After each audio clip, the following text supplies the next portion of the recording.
Mesdames, Messieurs, bonjour, bonsoir, ça dépend l'heure à laquelle vous êtes en train de suivre. Vous êtes aux États-Unis d'Amérique, vous êtes à Kinshasa, vous êtes au Japon, vous êtes en Afrique du Sud, vous êtes à Kasumbalesa, vous êtes à Goma, partout où vous retrouvez, recevez nos sincères et chaleureuses salutations dans le nom précieux de notre roi Jésus-Christ Nazareth. Nous aimerions aujourd'hui parler la journée du 1er octobre au Rwanda. Cette journée est consacrée au cyclisme mondial, un événement qui aura lieu au Rwanda. Pourquoi on parle du Rwanda? Parce que c'est notre agresseur. Vous savez, le Rwanda a commencé par nous agresser. Le Rwanda a tué des civils. Le Rwanda, vous connaissez l'histoire. Je n'ai pas vraiment le temps d'entrer en profondeur. J'aimerais aller directement au fait. Qu'est-ce que je vais dire? Aller au but, quoi. Et j'ai quand même l'impression que le Rwanda nous a toujours imposé sa volonté. Le Rwanda nous impose vraiment une sorte de ligne de conduite à suivre. Et c'est ce qui est vraiment alarmant. Je ne sais pas pourquoi on avait eu à critiquer, à condamner Koffi Olomide qui, dans une interview, avait déclaré que nous, Congolais, nous étions là juste en train de subir. Donc il a dit qu'on était en train de nous battre et nous ne faisions absolument rien. Je ne sais pas pourquoi on a eu à condamner Koffi Olomide, à le vilipender, à le taxer vraiment de tous les noms d'oiseaux. Et pourtant, c'est une vérité. C'est connu de tous. La RDC a toujours été sur la défensive. Vous savez, une vérité peut être abordable pendant un certain temps, un certain moment, mais après, ça devient vraiment une erreur grave. Vous comprenez? Oui, on a compris cette façon de faire, c'était juste pour exposer le Rwanda à la face du monde, faire voir à tout le monde que c'est le mauvais et le méchant sur le Rwanda. Et tout le monde le sait. Tout le monde le sait pour le moment. Mais pourquoi continuer avec cette même stratégie? C'est comme si notre armée, les FARDC n'ont pas vraiment... l'armée congolaise n'a pas de stratagème, de stratégie militaire. Et pourtant, nous avons des gens vraiment qui sont formés, des gens qui ont des diplômes, des doctorats, en train de joncher vraiment leurs armoires. Mais sur le terrain, on ne voit absolument rien. Vraiment, rien. Prouvant que nous avons vraiment... Bon, je voudrais me taire. Ici, je voudrais tout simplement me résigner au silence, parce que ça fait trop mal.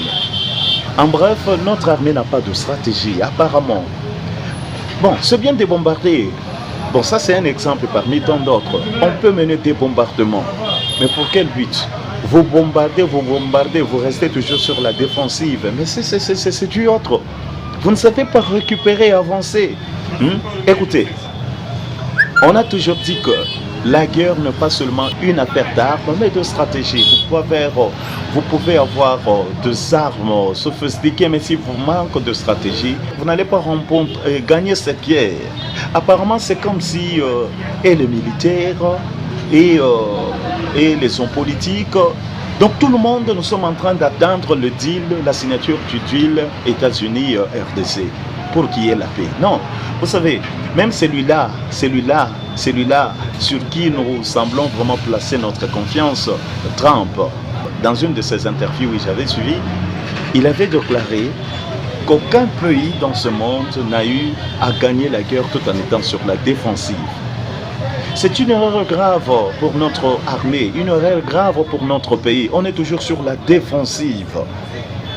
On ne peut pas gagner cette guerre malgré des négociations. Vous savez, le Rwanda a une façon de faire qui est tout autre, propre à lui. Le Rwanda parle et combat, c'est bas. Il parle, il négocie et c'est bas. C'est comme ça. L'exemple typique, ils étaient en pourparlers. Kagame était en pourparlers à Arusha, vous voyez, avec le feu à Biarimana. Donc ils étaient en train de négocier. À son retour, ils ont abattu son avion. Abiyarimana est mort. Donc ils ont cette façon-là de faire. Vous discutez, en même temps ils continuent à se battre. Il faut combattre. Vous comprenez? C'est ça les Rwandais. Vous discutez avec eux, en même temps il faut combattre. Il faut livrer la guerre.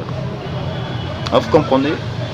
Alors, cette façon de faire doit vraiment interpeller je ne sais pas, il n'y a pas vraiment ça nous fait très mal. Je voudrais m'adresser ici à l'armée congolaise. Profitez vraiment de cette journée. Vous savez, nous avons ouï dire Kagame a officiellement dit que le Rwanda aurait procédé au retrait de ses troupes du territoire congolais. Et probablement à partir du 1er octobre. Donc tout ça, c'est juste pour distraire les gens. Nous connaissons le Rwanda, nous connaissons bien Kagame. C'est une façon de nous distraire pour bien frapper. Après cette date, vous allez voir ce qui va arriver. Si vraiment les Congolais ne font rien, vous verrez ce qui y arrivera.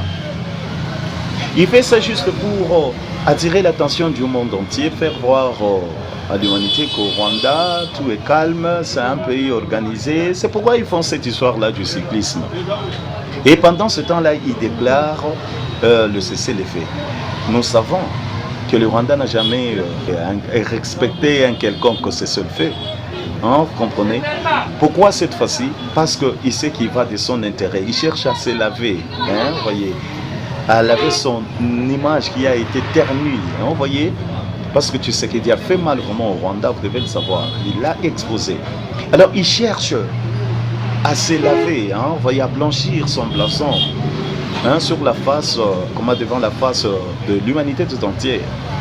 C'est pourquoi ils disent, ils semblent vouloir, hein, vous voyez, des bons grés, comment accepter le cessez-le-feu, hein, cessez-le-feu.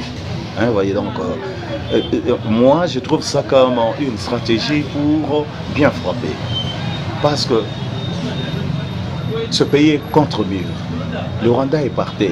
Alors ils acceptent difficilement vraiment. C'est vraiment une pilule trop amère à avaler pour eux.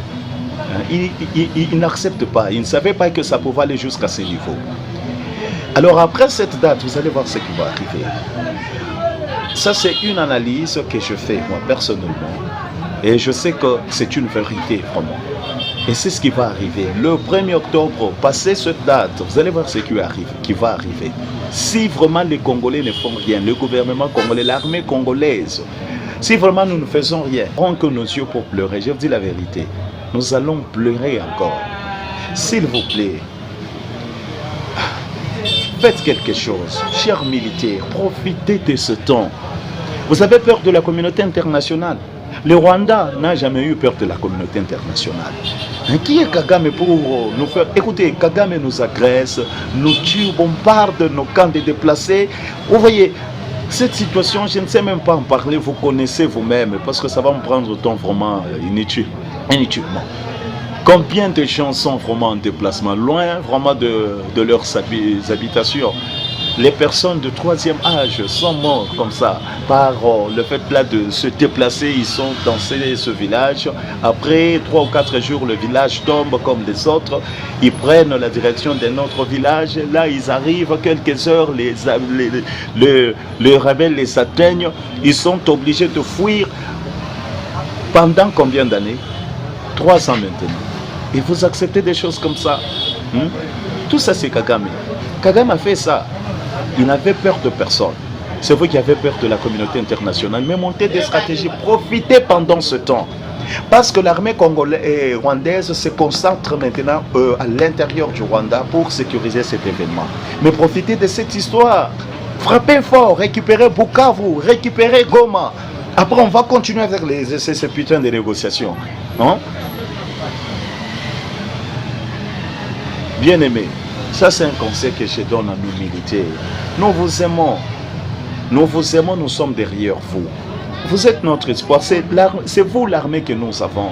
Mais faites quelque chose. Vous avez été humilié par Kagame, par le Rwanda. Je ne sais pas comment vous vous laissez faire comme ça. Non. Faites quand même quelque chose. Qui montre que vous êtes vraiment des hommes. Vous êtes capable de faire quelque chose, de frapper fort. Faites aussi du mal au Rwanda. Le Rwanda vous a fait très mal. Il vous a humilié, oppressé. Hein? L'armée congolaise aujourd'hui, je ne sais pas. Le Rwanda vous a amené à un niveau là, comme vous n'avez pas eu. Et pourtant, vous êtes une armée forte. Vous êtes très fort, je sais.